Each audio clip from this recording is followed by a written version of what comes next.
మనలో ఎంతమంది శివరాత్రిని కేవలం ఉపవాసం జాగరణగా మాత్రమే చూస్తున్నాం? కానీ నిజంగా శివరాత్రి అంటే అంతేనా? ఈరోజు శివరాత్రిని కొంచెం భిన్నంగా చెప్పాలనుకుంటున్నాను. What Shivaratri really is. Shivaratri కేవలం ఒక పండుగ మాత్రమే కాదు, అది ఒక స్టేట్ ఆఫ్ కాన్షియస్నెస్. మన దృష్టిని ఎక్స్టర్నల్ నుంచి ఇంటర్నల్ వైపు మెల్లగా మళ్ళించే ఒక శక్తివంతమైన సమయం. శివ శక్తి కాన్సెప్ట్. శివపురాణంలో ఈ రోజుని శివపార్వతుల కలయికగా చెప్తారు.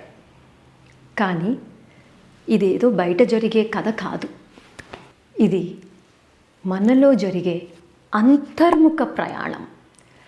శక్తి అంటే లైఫ్ ఎనర్జీ, శివ అంటే కాన్షియస్నెస్.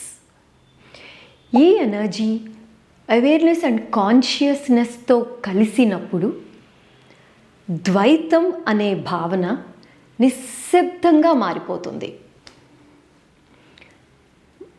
వాళ్ళిద్దరూ ఎప్పుడూ వేరు కాదు. సతి ఇన్నర్ ట్రాన్స్ఫర్మేషన్.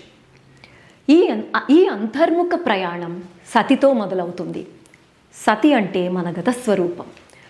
పట్టుబట్టి వదలని ఆలోచనలు, మానని భావోద్వేగ గాయాలు, కఠినమైన అభిప్రాయాలు.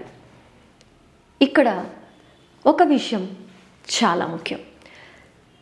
సతి ఆత్మాహుతి అంటే ఇక్కడ మనం అర్థం చేసుకోవాల్సింది ఏంటంటే, ఇది మన మనసులోని అనారోగ్యమైన ఆలోచనలకు ముగింపు. Parvathi self mastery. అక్కడి నుంచి పార్వతీ జననం. పార్వతి అంటే పక్వత పొందిన సెల్ఫ్.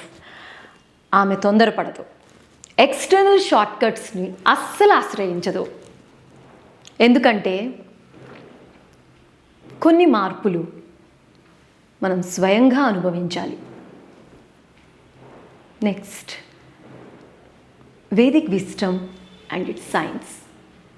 ఇక్కడే వేదిక్ విజ్డమ్ సైన్స్గా కూడా మారుతుంది.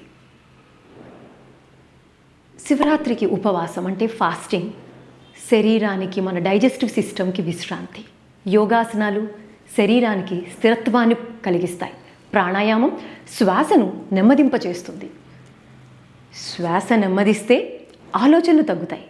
ఆలోచనలు తగ్గితే అవేర్నెస్ లోతుగా మారుతుంది. శివరాత్రి అంటే it's a union with in.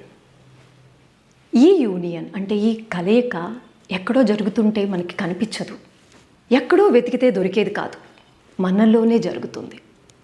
మన శ్వాస స్థిరమైనప్పుడు, మనసు ప్రశాంతమైనప్పుడు, మన అవగాహన మేల్కొన్నప్పుడు మనలో ఉన్న శక్తి, మనలో ఉన్న చైతన్యం ఒక్కటిగా మారతాయి. అదే శివుడు, అదే శక్తి, అదే మహాశివరాత్రి. యత్ర శివస్థిరః తత్ర శక్తి జాగర్తే, తత్ర అహం పూర్ణాస్మి.